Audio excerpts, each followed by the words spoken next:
sneaker, she looked up, a gleam of satisfaction in her eyes. I always thought, she said in a thoughtful, faraway voice, that sounded as if she was talking to herself as to me, that I could have been a lesbian. I looked up, startled. As she stood next to the stairs, leaning both hands on her cane, she looked at me keenly, as if looking into my life and beyond, back into hers. You remember my friend Mary from the Organic Gardening Club? I think we would have been lesbians if we had the chance. One day she asked me if I liked sex.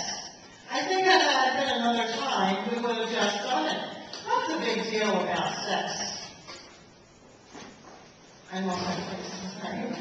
What's the big deal about sex? America is so puritanic, I think that's why the big fuss about gay rights. My mother stepped out with her left leg, shifting the weight that she was leaning on her cane. She braced herself against the wall again, reaching out with the cane to retrieve her other sneaker. After she pulled it over to me, she looked back up at me. Don't get excited. We didn't do anything. She looked down at her sneaker. A smile was curling the edges of my lips. I thought about mentioning the difference between do you like sex and would you like to have sex, but I didn't. My mother looked up, her eyes narrowed to the pinpoint of a precise memory. Now Vera, the woman in my nursing program, she was something special. My mother looked past me, far into the distance. She had nice broad shoulders like her father, and boy, was she interesting to talk to. She walked like a man, her feet pointing to the outside. She didn't pretend to be anything she wasn't, so everybody knew she was a lesbian. None of the other women wanted to have anything to do with her, even the other black women. They were all cats. But I liked her. When you listened to her talk, you knew she had something between her ears. She really knew how to think for herself. When she put her hand on my knee, I didn't say anything. I just pushed her hand away like I would do to a man. Poor woman, I was probably the only one in the program who had a kind word for her. My mother's eyes reddened, and she looked down. Again at her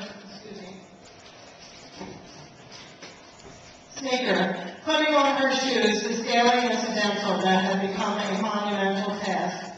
I had heard the story of Vera before, about the hand on the knee, a reminder in my pre-adolescence, when lesbianism was still a foreign concept. That all people should be treated fairly with respect, like the human beings they are. But today, my mother's reminiscence put there in sharper focus for me. This broad-shouldered black lesbian, this woman ahead of her time, who, despite the small-minded women in her nursing program, despite the closed doors of the 50s, could risk breaking all taboos. Placed her hand on the knee of a straight, white, married woman, who at 40 years old was pregnant with her first and only child. I imagined myself in my mother's womb, a place I had never dared to think of. Curled up tight, ring larger in the amniotic fluids that transmitted the touch of Vera's hand on my mother's knee. Perhaps feeling a flutter of excitement. Then the light brush of my mother's arms across her stomach, sweeping away Vera's hand, keeping all that she was expected to be in place.